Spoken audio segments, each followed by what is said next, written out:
Hello friend, कैसे हैं आप लोग। आई होप कि आप सभी ठीक होंगे। स्वागत है आपका अपने चैनल कुक विथ अनीसा में। मैं हूं आपकी दोस्त एंड होस्ट अनीसा। तो फ्रेंड्स, आज मैं पनीर से बहुत ही टेस्टी रेसिपी बनाने वाली हूं। तो अगर आपको ये रेसिपी पसंद आए तो प्लीज़ मेरे चैनल को सब्सक्राइब कर लें और मेरी रेसिपी को अपने फैमिली फ्रेंड्स के साथ ज़रूर से शेयर करें। तो यहाँ पर मैंने पनीर ले लिया है और इसे हम इस तरह से अच्छे से ग्रेटर से ग्रेट कर लेंगे। आप चाहें तो इसे हाथों से भी अच्छे से मैश कर सकते हैं। बस ध्यान ये रखना है कि जो पनीर है इसका बड़ा बड़ा चंक्स नहीं रहना चाहिए और जो पनीर आप यूज़ करें वो ताज़ी पनीर ही लें। इसके लिए बिल्कुल भी खट्टा जो होता है ना, हल्का सा, वो नहीं लेना है। तो ये देखिए, इस तरह से मैंने सभी पनीर को अच्छे से क्रश कर लिया है। अब इसमें मैंने डाल दिया है स्वादानुसार नमक। आधी चम्मच यहाँ पे मैंने इसमें डाल दिया है ऑरिगेनो। आधी चम्मच इसमें हम डालेंगे कुटी हुई लाल मिर्च। इसी के साथ इसमें कलर के लिए मैं डाल रही हूँ हल्दी पाउडर। आप चाहे अगर इसको वाइट रखना चाहते हैं तो आप इसमें हल्दी पाउडर स्किप कर सकते हैं। और आधी चम्मच के बराबर इसमें मैंने भुना हुआ जीरा पाउडर डाल दिया है। तो ऑरिगेनो से इसका टेस्ट बहुत ही अच्छा आता है पनीर के साथ। तो अगर आपके पास हो तो आप ज़रूर से डालिए और इस सब को एक बार हम अच्छे से मिक्स कर लेंगे ताकि पनीर में जो नमक है और मसाले हैं वो अच्छी तरह से मिक्स हो जाए। तो ये देखिए, इस तरह से हमें अच्छे से स्पून की सहायता से मिक्स करना है। ज़्यादा इसे मसलना नहीं है कि पनीर जो है वो एकदम से मैश हो जाए, वैसा हमें नहीं करना है। तो बस इसी तरह से खिला खिला ही हमें रखना है इसको।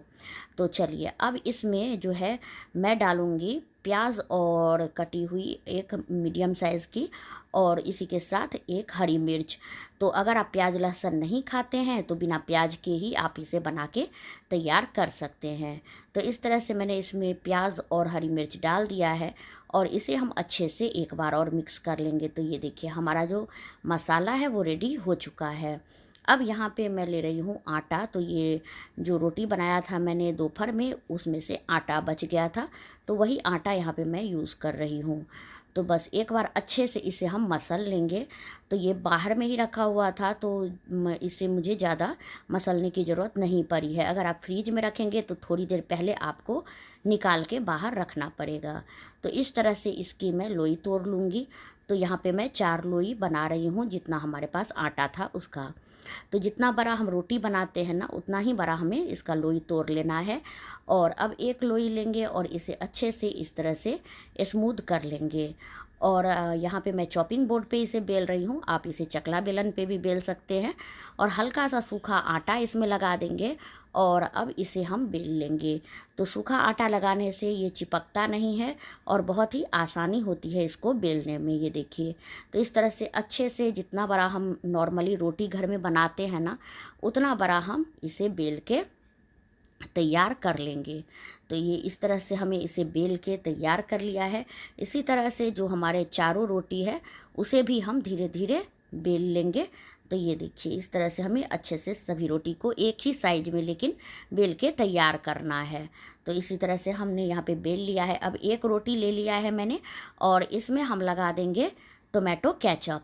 आप चाहें तो यहाँ पे जो है सॉस लगा सकते हैं तीखी वाली, या फिर शेजवान सॉस लगा सकते हैं, या हरी चटनी भी लगा सकते हैं, जो भी आपके बच्चों को पसंद हो या जो आपको पसंद हो। तो बस किनारी को छोड़ते हुए बीच में हमें इस तरह से अच्छे से केचप को अप्लाई कर देना है इस पर। और अब इसमें हम डाल देंगे जो पनीर की स्टफिंग हमने तैयार की थी, उसे हमें अच्छी तरह से फैला देना है। तो जहाँ हमने केचप लगाया है ना, वहीं पर हमें स्टफिंग डालनी है। साइड को छोड़ते हुए अच्छे से इस तरह से हम स्टफिंग डाल देंगे और हाथों से अच्छे से इसे दबा देंगे, जिससे कि ये बाहर नहीं निकले और अच्छे से सेट हो जाए। तो सॉस लगाने से क्या होता है ना, ये चिपक जाता है अच्छी तरह से और ये बिखरता बिल्कुल भी नहीं है। और जब हम इस तरह से बनाते हैं ना, तो हर जगह स्टफिंग जो है वो अच्छी तरह से जाता है, कहीं से कम या ज़्यादा नहीं होता है। अब इसके ऊपर मैं डाल रही हूँ चीज़, जो बच्चों को बहुत ही ज़्यादा पसंद आता है। तो यहाँ पे मैं जो चीज़ है स्लाइस वाला, उसे मैं इस तरह से ग्रेट करके डाल देती हूँ। क्यूब वाला जो मतलब आता है चीज़, आप यहाँ पे जो चेदार चीज़ आता है ना पिज़्ज़ा वाला, वो भी आप डाल सकते हैं। तो इस तरह से यहाँ पे मैंने डाल दिया है। अब किनारी में हम लगा देंगे हल्का हल्का पानी। ताकि जो ऊपर से हम रोटी डालेंगे ना तो वो अच्छे से चिपक जाए, कहीं से भी खुलेगा नहीं। तो इस तरह से पानी डालने के बाद दूसरा रोटी हम ऊपर से डाल देंगे और इस तरह से हल्के हाथों से इसे हम दबा देंगे ताकि ये कहीं से भी खुले नहीं, और जो एक्स्ट्रा एयर होगा ना वो भी निकाल दें ताकि ये बीच से फूले नहीं। ये देखिए इस तरह से हमें अच्छे से इसे दबा के और किनारों को अच्छी तरह से दबा देना है। तो इस तरह से ना जो बिगनर्स होते हैं वो भी आराम से इसे बना के तैयार करेंगे, उन्हें भी ये स्टफ़ पराठा बनाने में कोई भी दिक्कत नहीं आएगी। तो यहाँ पे देखिए इसी तरह से हमें अच्छे से इसे दबाना है और ये हमारा पराठा एक बन के तैयार हो चुका है। तो इसे दोनों साइड से अच्छे से पलट के कर लीजिए, इसीलिए मैंने बोला था कि एक साइज़ का ही रोटी हमें बेलना है। तो अब इसी तरह से यहाँ पे दूसरा रोटी भी मैंने ले लिया है, इसके ऊपर भी हम इसी तरह से सॉस या जो भी आपको पसंद हो चटनी आप लगा सकते हैं। और इस तरह से अच्छे से लगाने के बाद इसके ऊपर भी हम इसी तरह से स्टफिंग डाल देंगे। तो बच्चों को इस तरह से पनीर और चीज़ जो होता है ना दोनों बहुत ही पसंद आते हैं, तो आराम से वो इसको खा लेंगे। और बड़े भी को तो ऐसे भी बहुत पसंद आता है इस तरह से। और इस पराठे का सबसे ज़्यादा ख़ास बात ये है कि इसमें हर जगह स्टफिंग बहुत अच्छे से रहता है और ये कहीं से टूटता भी नहीं है। या तो अगर आप ऐसे स्टफ़ करते हैं तो जो पराठा होता है ना स्टफ़ करने में हर जगह इसमें स्टफिंग भी नहीं जाती है और उसको फटने का भी डर रहता है, लेकिन ये बहुत ही अच्छे से बन के तैयार हो जाता है। तो इसी तरह देखिए दूसरा पराठा भी मैंने तैयार कर लिया है, इसे भी हम इसी तरह से डाल के और अच्छी तरह से दबा देंगे। इसको दबाना बहुत ज़रूरी है ताकि जब आप इसे सेकें तो ये कहीं से भी खुलेगा नहीं और अच्छी तरह से ये तैयार हो जाएगा। तो चलिए दोनों पराठा को मैंने बना के तैयार कर लिया है। अब यहाँ गैस पे मैंने चढ़ा लिया है तवा और तवा को हमने हल्का सा गर्म होने देना है।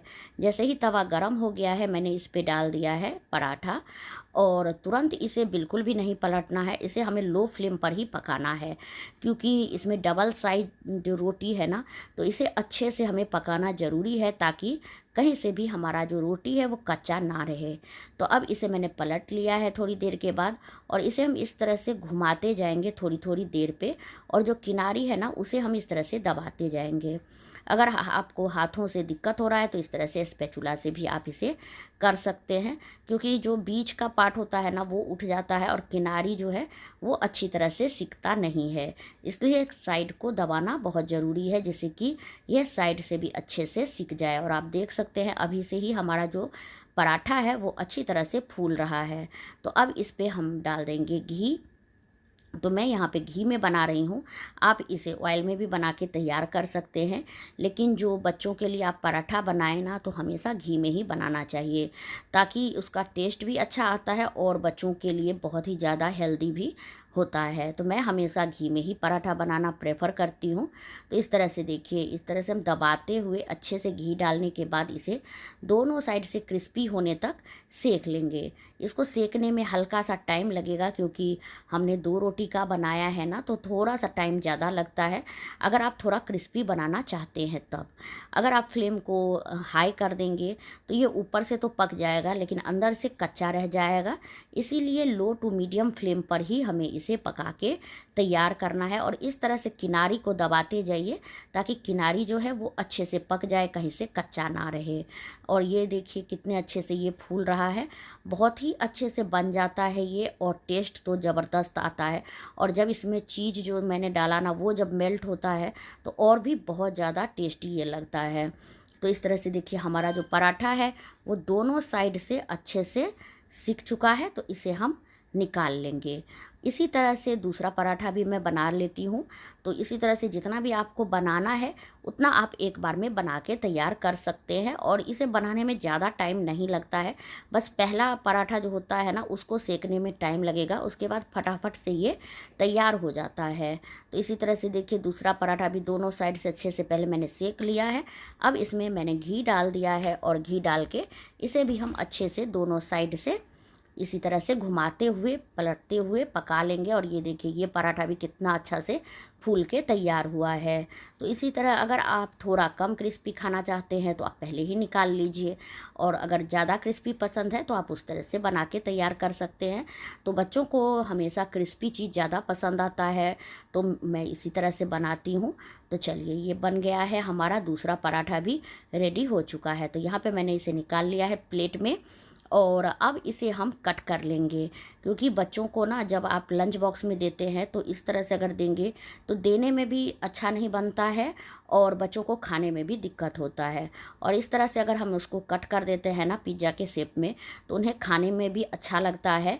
और ये जो है ये देखिए चीज़ भी इसका कितने अच्छे से मेल्ट हुआ है, बहुत ही टेस्टी बनके ये पराठा तैयार हुआ था। तो मैं अपने बच्चों को इसी तरह से लंच बॉक्स में देती हूँ। तो फ्रेंड्स, आपको ये रेसिपी कैसी लगी प्लीज़ कमेंट बॉक्स में ज़रूर बताएं। मेरे चैनल पर नए हैं तो प्लीज़ मेरे चैनल को सब्सक्राइब कर लें और बेल आइकन को दबाना बिल्कुल ना भूलें। तो मिलते हैं किसी नई रेसिपी के साथ, तब तक के लिए thank you for watching my video. जय माता दी।